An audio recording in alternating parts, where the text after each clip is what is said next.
Good evening. I think it's generally customary to say when a famous guest arrives that the guest doesn't need any introduction. That's almost a cliche to say so. I think in the case of Dr. Desai, it is actually true. He really genuinely doesn't need introduction. Just about everybody in the financial world knows. But when Ashish Bhai mentioned to me about speaking on the occasion, I myself actually offered that I would like to introduce, because it's an absolute privilege for multiple reasons, that in a way we share the same teacher. Though I'm not that old, but we had an opportunity to study under great teacher Larry Klein. So I want to just explain. Shri Dr. Professor Lord Desai is an eminent person. You have to use as many prefixes because he is a distinguished economist, a professor at London School of Economics, a member of House of Lords, and a person of multifaceted talents. He's not just a public policy intellectual alone.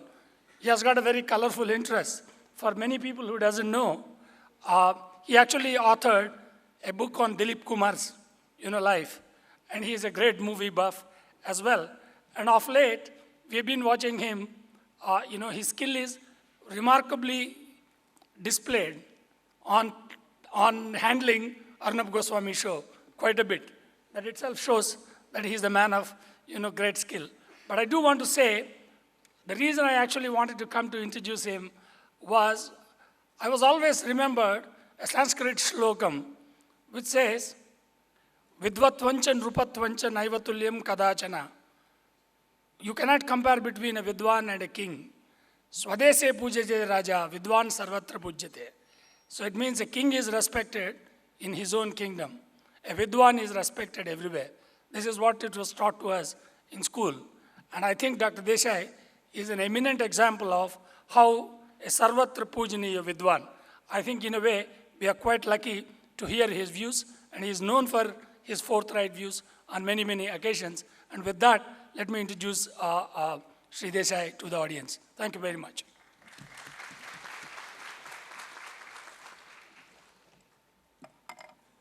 Thank you, Mr. Gangadhar. Incidentally, he heads Nomura in India, Mr. Gangadhar Darba. Now, sir, can we have the words of wisdom from you? Thank you.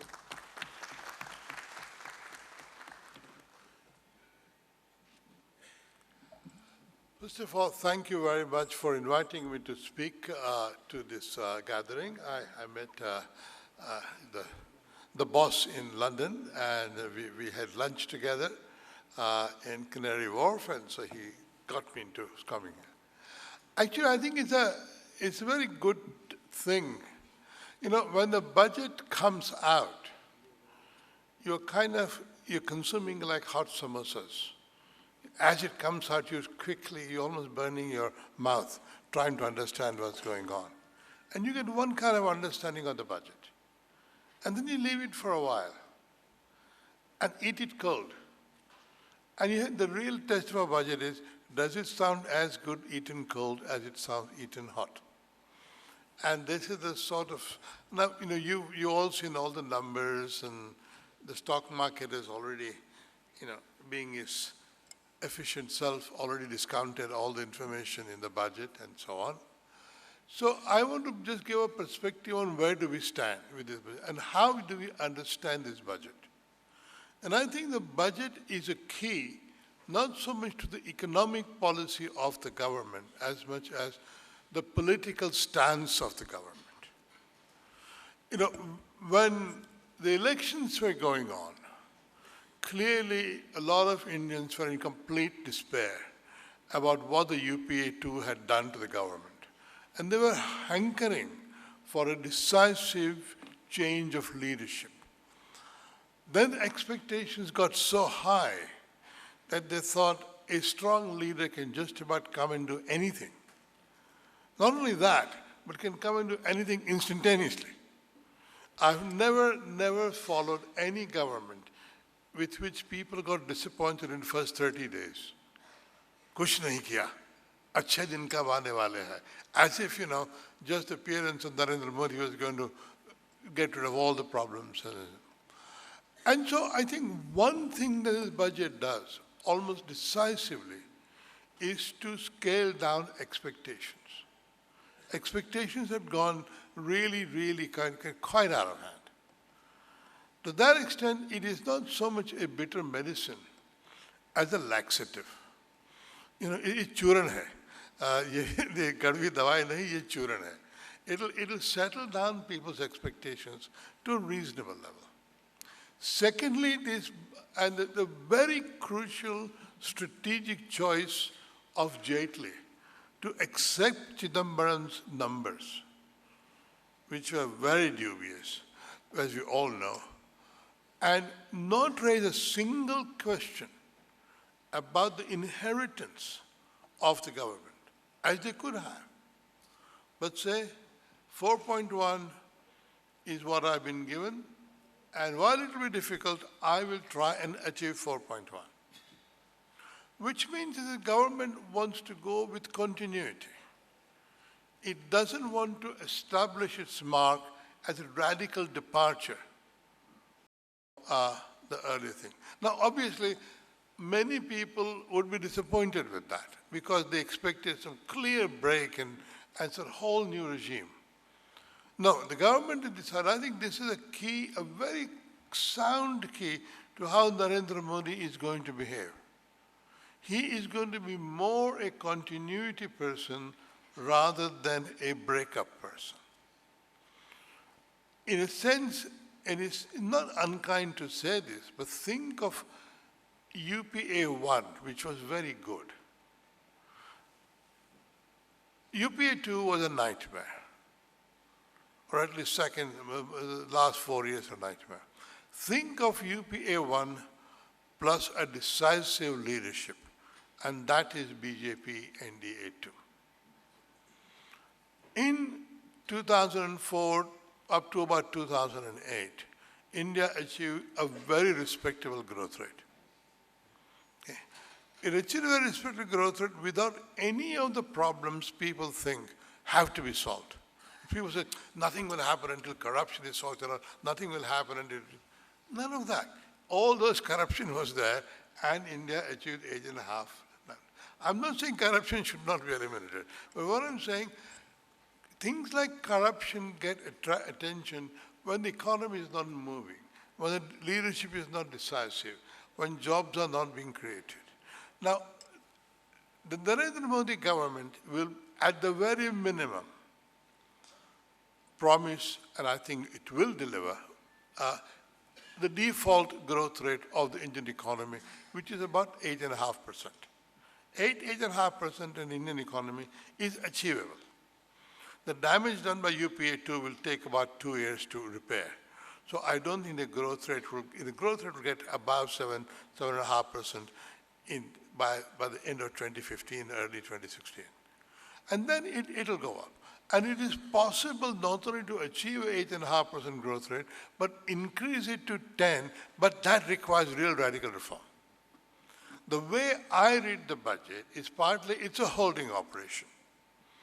It's a holding operation, it's an interim budget, and the government made a decision politically that they'll go with consensus. They will not go with confrontation. They're not going to stretch their majority to fight, division after division in Parliament. They're going to take people along and go, at least to begin with. The February budget may yet signal some more radical changes, but we will see. For the time being, I think what is very clear is that this is continuity plus change. The change comes in two respects. First of all, it comes in laying down openly a commitment to fiscal rectitude, which is very rarely done, and high. At least after 2017, we've got a target, and let's hope it will be kept to. And secondly, it is a more active and positive attitude towards private sector, public sector cooperation, both in terms of domestic capital and foreign capital. You must tell me when my time is up. What I think this government has done is disappointed many people abroad and many people here who were expecting a more market fundamentalist government, more like a Thatcherite government. Now, BJP is a Hindu nationalist party, but people emphasize the word Hindu, but not nationalist. It's a nationalist party. And an Indian nationalist party does not want to be seen to be rolled over by foreign capital, which is why the retrospective tax legislation was not reversed. It more or less, and as Jaitley said, this is our right to do it. We've got a sovereign right to pass retrospective legislation. May not be desirable, but that's nothing to do with you guys. If we want to pass retrospective tax legislation, we will pass. He did say that the existing cases would be settled as and when. But no issue at all that they were somehow going to do what Vodafone wants to be done at the drop of a hat.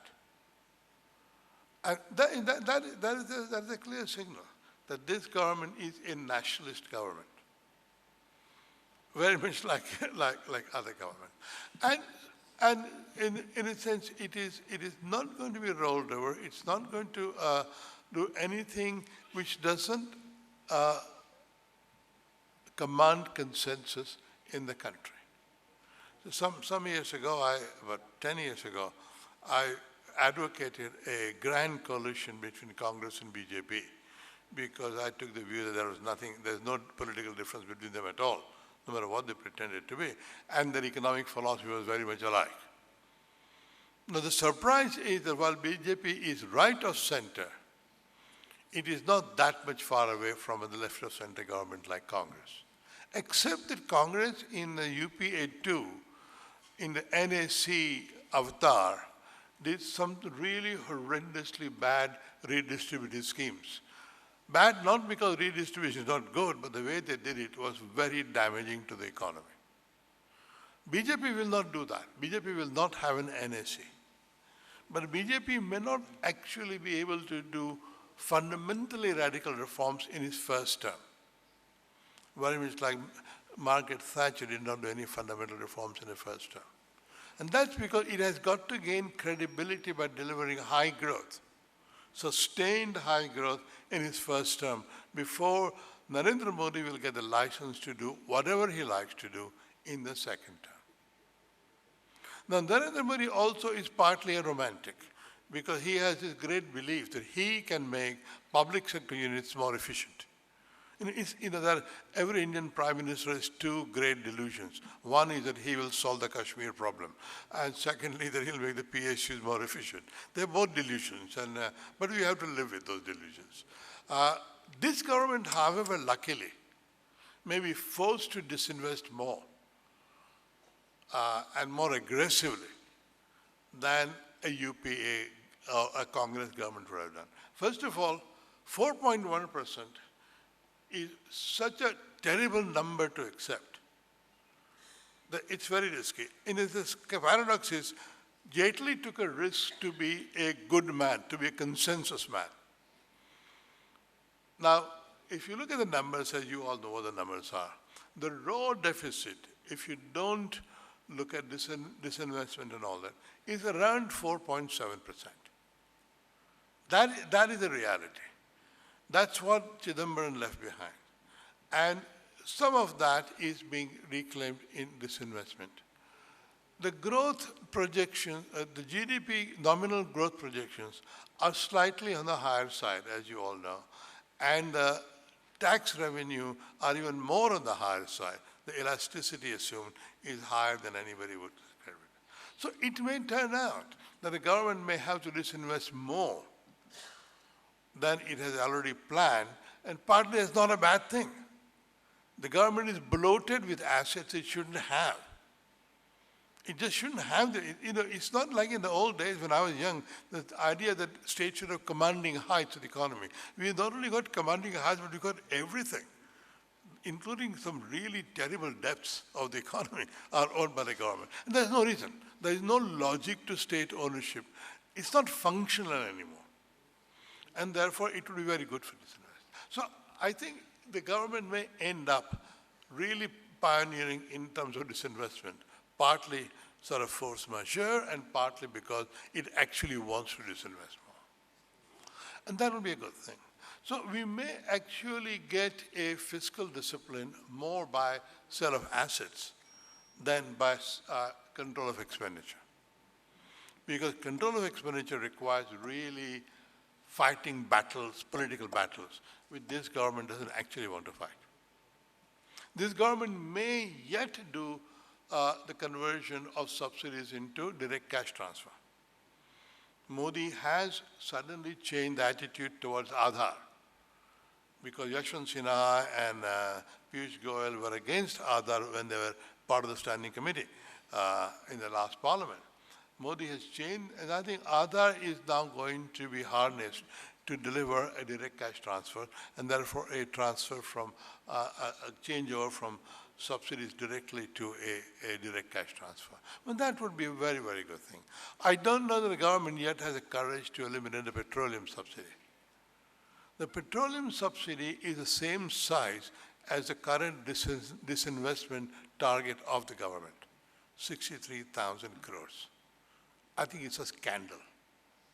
Another scandal, and I'll end with that, another scandal is, and I'm the only person who shouts about it from rooftops, the government of India pays interest on its debt, which is something like, now when I last looked at it, about a third of its total tax, of its total revenue. The interest on debt is twice the size of the defense budget. It is a crazy country in which the largest item of government expenditure is interest on debt, when the government owns all the banks which buy the debt. And this is a topsy-turvy world. And I do hope that enough divestment and all that allow government not only to balance the budget, but actually reduce the debt. If they can do that, that will make more, that'll give more room for doing health and education and urban development than anything else the government can do. Well, let's hope that they'll do that. They're avoiding silly battles, and let's hope they have energy to fight the good ones. Thank you.